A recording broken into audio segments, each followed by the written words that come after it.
ডিম ছাড়া ডিমের কারি বানাতে হলে প্রথমে 250 গ্রাম পনির গ্রেট করে ওখান থেকে অল্প গ্রেটেড পনির নিয়ে ওতে অল্প হলুদ আর লবণ দিয়ে মাখিয়ে নিয়ে ছোট ছোট বল তৈরি করে নিতে হবে। এবার বাকি পনিরে সিদ্ধ করা গ্রেটেড আলু এবং অল্প ময়দা, অল্প কর্নফ্লাওয়ার, স্বাদ মতো নুন মিশিয়ে ভালো করে মেখে নিতে হবে। এবার যতগুলো ছোট বল ঠিক ততগুলো বড় বল বানিয়ে নিতে হবে। এবার কিছুটা কর্নফ্লাওয়ার নিয়ে এক একটা বড় বলকে বাটি বানিয়ে ওতে ছোট বল ভরে বাটির মুখ বন্ধ করে ডিমের মতন আকৃতি তৈরি করতে হবে। তারপর কর্নফ্লাওয়ারে গড়িয়ে রাখতে হবে। এবার বেশি করে কড়াই তেল দিয়ে এগুলো তেলে ছেড়ে উল্টে পাল্টে ভেজে তুলে নিতে হবে। ভাজা করা তেল তুলে রেখে অল্প তেল নিয়ে ওতে দারচিনি, বড় এলাচ, সাহামরিচ, গোলমরিচ, গোটা জিরে ফোড়ন দিয়ে পেঁয়াজ কুচি দিয়ে দিলাম।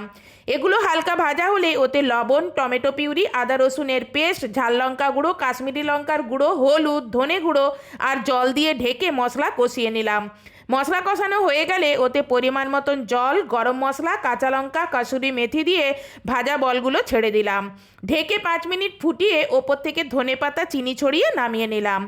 এবার এটি গরম গরম রুটি, পরোটা, ফ্রাইড রাইস কিংবা ভাতের সঙ্গে পরিবেশন করুন পনিরের এই অপূর্ব স্বাদের রেসিপি।